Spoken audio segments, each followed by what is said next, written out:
नमस्कार, news nation digital के हमारे इस खास एपिसोड खबरें दुनिया की में आपका स्वागत है। मैं हूं सुमित कुमार दुबे। पश्चिम एशिया में ईरान इजराइल तनाव के बीच अभी तक इजराइल लेबनान पर तो ताबड़तोड़ एयर स्ट्राइक्स कर रहा है, लेकिन खुद पर हुए ईरान के मिसाइल हमले के जवाब में अभी तक उसने ईरान पर कोई हमला नहीं किया है। पूरी दुनिया इतना तो मानकर चल रही है कि इजराइल बदला जरूर लेगा, लेकिन वो बदला कैसा होगा, इसे लेकर चर्चाओं का बाजार गर्म है। इसी बीच एक चर्चा इस बात की भी हो रही है, और खासतौर से सोशल मीडिया पर, कि ईरान का दोस्त रूस, जो खुद भले ही यूक्रेन युद्ध में फंसा हो करीबन 2.5 साल से, लेकिन वो ईरान को कुछ ऐसे हथियार सौंप सकता है जो इजराइल अमेरिका की जोड़ी के लिए परेशानी खड़ी कर सकते हैं। हमारे आज के इस एपिसोड में हम बात करेंगे कि कैसे रूस ईरान की फायर पावर को बढ़ा सकता है, दोनों मुल्कों के बीच मिलिट्री सहयोग किस स्तर तक बढ़ चुका है, और कैसे कभी एक दूसरे के दुश्मन रहे रूस और ईरान अब दोस्त बन गए हैं। लेकिन पहले आपको मिडिल ईस्ट में चल रहे इस तनाव की अपडेट से रूबरू कराते हैं। इजराइल ने सोमवार को हिजबुल्लाह के 130 रॉकेट हमलों के जवाब में अपने 100 लड़ाकू विमानों के साथ लेबनान में करीब 120 साइट्स को निशाना बनाकर हमला किया। ये विमान करीब 1 घंटे तक बम्बार्डिंग करते रहे, यानी बम वर्षा करते रहे।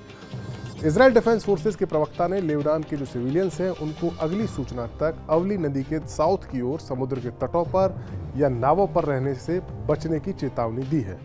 लेबनान में हिजबुल्लाह के खिलाफ इजरायली हमलों की ये वेव पिछले साल 7 अक्टूबर को हमास के किए गए हमलों की बरसी पर आई, जो इस पूरे इलाके में 1 साल से जारी युद्ध की शुरुआत का कारण बना था। आप सभी जानते हैं कि किस तरह से पिछले साल 7 अक्टूबर को हमास ने गाजा पट्टी से इजराइल पर हमले किए थे, जिसके जवाब में इजराइल ने गाजा में घुसकर पहले एयर स्ट्राइक की, उसके बाद पैदल सेना का ऑपरेशन किया और तमाम करीब 40,000 से ज़्यादा लोगों की मौत हुई, जिसमें कई सारे मासूम बच्चे और महिलाएं भी शामिल हैं। इसके बाद उसी दौरान हिजबुल्लाह ने इजराइल के उत्तरी इलाके में रॉकेट बरसाना शुरू किया था, जिसके बाद इजराइल ने हिजबुल्लाह के गढ़ यानी साउथ लेबनान में एयर स्ट्राइक्स करनी शुरू की, जिसमें हिजबुल्लाह के चीफ नसरल्लाह तक की मौत हो चुकी है। अब आगे बढ़ते हैं। आईडीएफ के मुताबिक ये जो हवाई हमला जो अभी सोमवार को इजराइल ने लेबनान में किया, वो हिजबुल्लाह के कमांड एंड कंट्रोल और फायरिंग क्षमताओं को डिस्ट्रॉय करने के लिए किया गया था। इसके साथ ही इजराइल का जो ग्राउंड ऑपरेशन है उसमें शामिल फौजियों को उनके टारगेट्स को हासिल करने में मदद करने के लिए ये हवाई हमले किए गए थे, ताकि इन हमलों के पीछे, यानी इन हमलों से जब कमांड एंड कंट्रोल हिजबुल्लाह का नष्ट हो जाए तो उनकी पैदल सेना इजराइल की आगे लेबनान में कूच कर सके। एक तरफ इजराइल में 7 अक्टूबर के हमले की बरसी पर शोक की सभाएं चल रही थी, और दूसरी ओर उसकी फौज कई मोर्चों पर युद्ध लड़ रही थी। इजराइल ने लेबनान में अपने ग्राउंड ऑपरेशन को बढ़ाया है, और आईडीएफ की 3rd डिवीजन भी अब इस युद्ध में शामिल हो गई है, यानी लेबनान में जमीन के जरिए घुसने की इजराइल की फौज की तैयारी और ज़्यादा पुख्ता हो रही है। लेकिन दूसरी तरफ ईरान अपने जवाबी हमले को लेकर, यानी ईरान पर अपने जवाबी हमले को लेकर इजराइल ने अभी तक चुप्पी साधी हुई है। वही सोशल मीडिया पर खबरें तैर रही हैं कि रूस यूक्रेन युद्ध में कमाल दिखा रही अपनी इस्कंदर मिसाइल की डिलीवरी ईरान को कर सकता है। कुछ लोगों का तो यहाँ तक कहना है कि उसने इस्कंदर मिसाइल ईरान को दे दी है। क्या है इस्कंदर मिसाइल, ये जान लीजिए। इस्कंदर मिसाइल की रेंज 400 से 500 किलोमीटर की है। ये मिसाइल 1 सेकंड में 2 किलोमीटर की दूरी तय करती है, यानी 7,285.32 किलोमीटर पर आवर की स्पीड से दुश्मन पर हमला करती है। टारगेट को बचने का कोई चांस नहीं मिलता। ये कई तरह के नेविगेशन सिस्टम पर काम करती है, जिसमें इनर्शियल गाइडेंस, ऑप्टिकल डेस्मैक, पैरकॉम, जीपीएस, ग्लोसनास, और इसकी एक्यूरेसी रेट 1 से 30 मीटर है, यानी टारगेट से इतनी दूर भी मिसाइल गिरे तो तबाही पूरी और खतरनाक होती है। इसके 3 वेरिएंट हैं। इस्कंदर एम, जिसका इस्तेमाल रशियन आर्मी कर रही है, ये बैलिस्टिक मिसाइल है। इस्कंदर के क्रूज मिसाइल भी है, और इस्कंदर ई, यानी एक नए तरह की परमाणु मिसाइल जो आसमान में 50 किलोमीटर की ऊंचाई तक जा सकती है।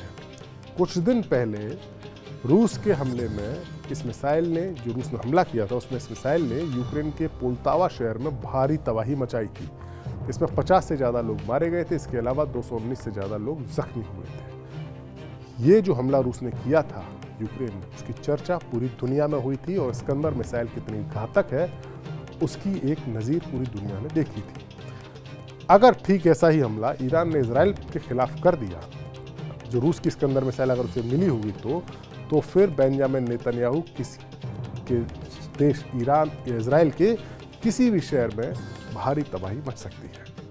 लेकिन ये बात थोड़ी सी अजीब लग सकती है क्योंकि रूस तो खुद ही मिसाइलों की कमी से जूझ रहा है और इस तरह की कोई पुख्ता खबरें हैं कि ईरान ने रूस को भारी मात्रा में अपनी मिसाइलों की सप्लाई ऑलरेडी कर दी है।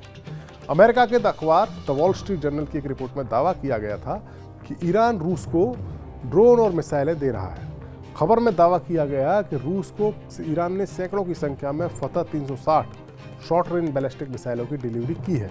इसके साथ ही दर्जनों रूसी सेना के जवान ईरान में इन सैटेलाइट से डायरेक्ट होने वाले हथियारों की ट्रेनिंग प्राप्त कर रहे थे ताकि उनका उपयोग यूक्रेन युद्ध में किया जा सके। यानी यह बात अभी पुख्ता तौर पर नहीं कही जा सकती कि रूस ने ईरान को इसके अंदर मिसाइलें दी हैं या नहीं, क्योंकि रूस को तो मिसाइलों की सप्लाई खुद ईरान कर रहा है। लेकिन फिर भी दोनों देशों के बीच जो मिलिट्री कॉपरेशन है, मिलिट्री सहयोग है, वो अपने चरम पर है। मिडिल ईस्ट के इलाके में इजराइल के खिलाफ ईरान की एयरफोर्स काफ़ी कमज़ोर है, लेकिन अपनी इसी कमजोरी से पार पाने के लिए ईरान ने अपने दोस्त रूस से मॉडर्न फाइटर जेट की एक डील की है। इसके अलावा Su-35 की ये डील हुई है और इसके अलावा रूस ईरान को Mi-28 हेलीकॉप्टर्स और Yak-130 ट्रेनर एयरक्राफ्ट भी मुहैया करा रहा है। सुखोई 35 जिसकी डील हुई है, ये रूस का सबसे घातक फाइटर जेट है, फाइटर जेट्स में से एक है और यूक्रेन युद्ध में ये फाइटर जेट भी अपना कमाल दिखा रहा है। यही नहीं, चर्चा इस बात की भी है कि रूस अपने बेहतरीन एयर डिफेंस सिस्टम S-400 को भी ईरान को बेच सकता है।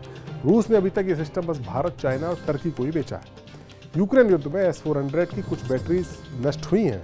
यूक्रेन ने उनको निशाना बनाने में कामयाबी हासिल की है, लेकिन ओवरऑल अगर देखा जाए तो इस डिफेंस सिस्टम को अभी तक का बेहतरीन एयर डिफेंस सिस्टम माना जाता है। इसके अलावा ईरान के पास रूस का दिया हुआ S-300 डिफेंस सिस्टम मौजूद है। साल 2007 में ईरान ने रूस से ये एंटी एयरक्राफ्ट सिस्टम खरीदा था S-300, लेकिन अमेरिका के प्रेशर में पुतिन ने इसकी डिलीवरी में थोड़ी सी देरी उस वक्त की थी।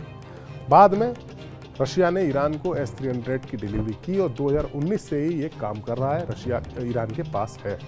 तो अभी तक आप इतना समझ गए होंगे कि ईरान और रूस के बीच इन दोनों तगड़ी यारी चल रही है और अब हम आपको उसकी वजह भी बता देते हैं। दरअसल दोनों मुल्कों की दोस्ती दुश्मन का दुश्मन दोस्त होता है वाले सिद्धांत पर आधारित है। हालांकि तेल उत्पादन जैसे कुछ मसले हैं जहां दोनों देश के हित आपस में टकराते हैं, लेकिन अमेरिका इन दोनों ही मुल्कों का एक कॉमन दुश्मन है। एक और जहां अमेरिका यूरोप में यूक्रेन की मदद करके रूस को कमजोर करने में जुटा है, तो वहीं पश्चिम एशिया में वो 1979 से ही जब इस्लामिक क्रांति ईरान में हुई थी, तभी से ईरान अमेरिका के निशाने पर है। लिहाजा अब रूस और ईरान की जोड़ी अमेरिका के खिलाफ एक दूसरे को बचाने के लिए पूरी तरह से लामबंद हो गए हैं। हमारा वीडियो आपको कैसा लगा कमेंट सेक्शन में जाइए और अपनी राय हमें जरूर दीजिए। नमस्कार।